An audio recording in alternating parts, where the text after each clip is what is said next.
Committee. Senator, it's good to have you here. It's not what we expected that we would be talking about this evening, but can you weigh in on this, your reaction to what took place, how we got here, and whether we need to have a serious conversation about Capitol Police security for lawmakers like yourself?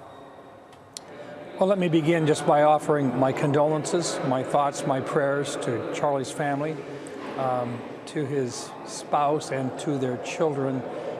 This is not something that any of us on either side of any political aisle want to see happen, ever.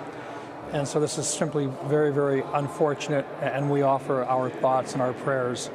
And, look, this is just a bad message from what we would hope otherwise would have been an opportunity for peaceful discussion on specific issues, talking about, our differences in a very, very normal way, a way in which people can have a discussion, having differences, having differing points of view, and still remaining as friends and as colleagues. And so to see Charlie Kirk in this particular method, this is just a terrible, terrible day for America. And once again, it is something that I think, with regard to what we do here in the capital of the United States and the way that we treat one another, is something that should be an example that you don't have to have violence in the middle of political discussions. Senator Rounds, do we need to hear from the president in a call for unity to end some of this political violence? Is that what we're waiting for? I think the first thing that the president did was to offer his thoughts, his prayers, his condolences to Charlie's family. I think that's, the first thing that we all want to do. And then along with that, it is an opportunity for us to once again tell the rest of America and the rest of the world that we can have differing points of view and not be violent about it. And so anything that any of us can do to offer as an example the way that we should treat one another with respect, that's a positive thing. I think that's what Charlie Kirk would have wanted to have had happen. And most certainly that's something that I think we should continue to carry on, which is peacefully discuss, have your differing points of view, argue it, debate it. It's healthy for America, but our founding fathers wanted that to be done in such a fashion that we could still be one strong, unified nation, even if we have differing points of view. And there's nothing wrong with having differing points of view. Well, I appreciate your point of view on that, Senator. We were looking at some polling from Ipsos from back in July that asked voters about political extremism and threats to our democracy. This poll with Reuters showed 27% of Americans ranked political extremism as the most important problem facing the U.S. How about you? I can just tell you from personal experience here in Washington, we work across some of the most polarized areas in terms of ideas and ideologies. But if you talk to members of the Senate, Republican and Democrat alike, we get along with one another. We have visits with one another. We go to lunch together. We have a prayer breakfast together. We have Bible studies together. We are not enemies. We may have different points of view, but that doesn't get across very often. And so the example that we should be able to offer is one of unity in terms of making America better than what it is today. Our founding fathers said that they wanted to create a more perfect union. They didn't say our union was perfect to begin with.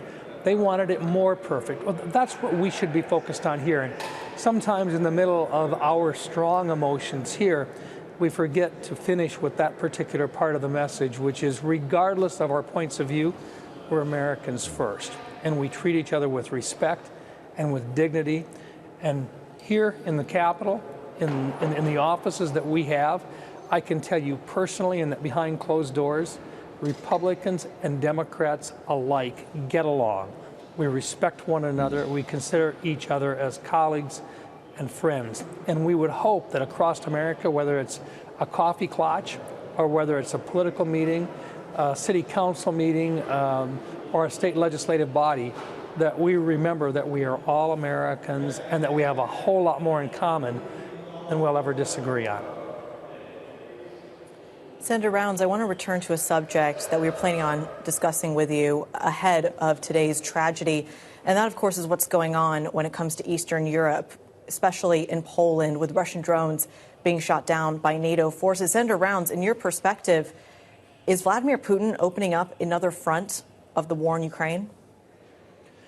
I'm not sure whether, and once again, it'll take time to work its way through the intel agencies and to do the background on it. I'm not sure whether it was intentional that they were trying to get across Poland, or if they simply lost their way because of the lack of appropriate navigational aids. But I can tell you that one of the options out there is his disdain for Europe and his challenging, once again, of America, and about his desire to send a message that he really doesn't care what we think.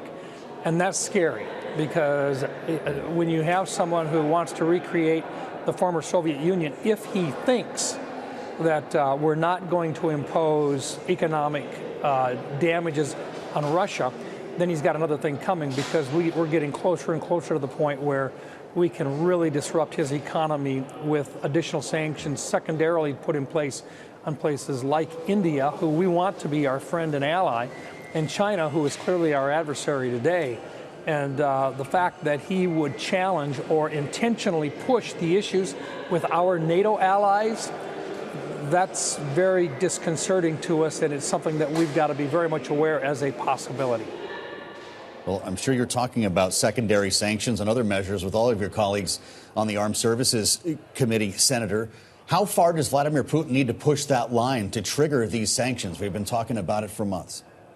I think part of that will be up to President Trump. And here's the reason why. We're prepared to do it, but we want to do it in concert with the White House. We want to give the president the opportunity, as much as he can, to be able to negotiate with Mr. Putin. But the reality is that time is getting short. I think the president probably recognizes that. He's expressed his frustration, but clearly Mr. Putin has been recalcitrant in his efforts to, number one, go after Ukraine. It's like many of us have said from day one, every once in a while when you have a bully, the only way that you can deal with a bully is to punch him in the nose. And it may very well be time to economically punch Mr. Putin in the nose a lot harder than he's been punched in the past. And once again, we'll coordinate with the White House. The president is the leader on this, but we're going to be able to provide with him the tools that he believes necessary. And these sanctions are something that we would be able to move forth fairly quickly with regard to secondary sanctions on some of the people that are buying his oil and petroleum products. Senator Rounds, we've seen that play out with India, and you mentioned it in passing in terms of secondary sanctions, in terms of targeting the funding for Putin's war machine. But in the fallout of that, at least from the imagery of the Shanghai Cooperation Organization, it felt like that move pushed India closer towards Russia, closer towards China. Is there a risk here that in allowing those secondary sanctions, the United States would be alienating members of the global South? Yes, that is a possibility, and that may very well be one of the reasons why we have not gone to the next step with regard to actually passing specific legislation to allow for that to happen. And so it's of concern. Look, we don't want to alienate India, but if they are going to be a facilitator to Russia in his attempt to reestablish the former Soviet Union, then it's probably time to send as powerful a message as we can to India that this is simply not acceptable, and that there are certain steps that if they take them, there will be consequences. And that's not something that we want to do, but when we're pushed in that direction, economic sanctions is probably a better step forward than an immediate move to military involvement.